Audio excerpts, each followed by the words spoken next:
The surviving roommate in the Idaho college killings failed to call 911 the night of the slayings because she apparently believed the killer was a party guest. One of the details that we've come to learn is that she didn't think anything other than just noisy roommates was a problem. She thought her roommates were horsing around and being loud in the middle of the night. The house was known as Party Central, with cops coming multiple times responding to noise complaints.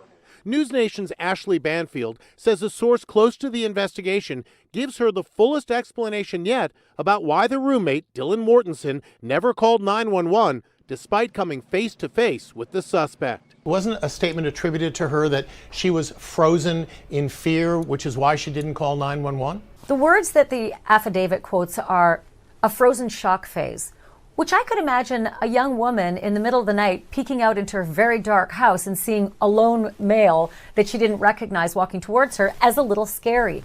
She probably might have thought it was just a friend of someone in the house, but it creeped her out. We're also learning that in the weeks following the murders, Bryan Kohberger was allegedly fired from his job as a teaching assistant due to troubling behavior at Washington State University, where he was studying for his doctorate in criminology. Banfield says she's seen Kohberger's termination letter. There were some allegations that he was sexist, that he was grading the female students in a much more harsh way than the male students, and that he was following at least one student out to her car.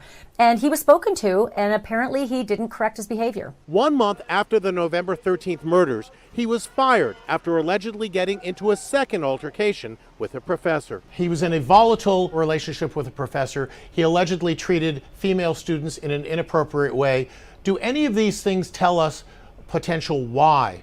Why would he commit these crimes? I don't think it tells us the why, but I do think it gives us insight into who Bryan Kohberger was in the weeks and days leading up to the killings. Kohberger's attorney says he will be exonerated.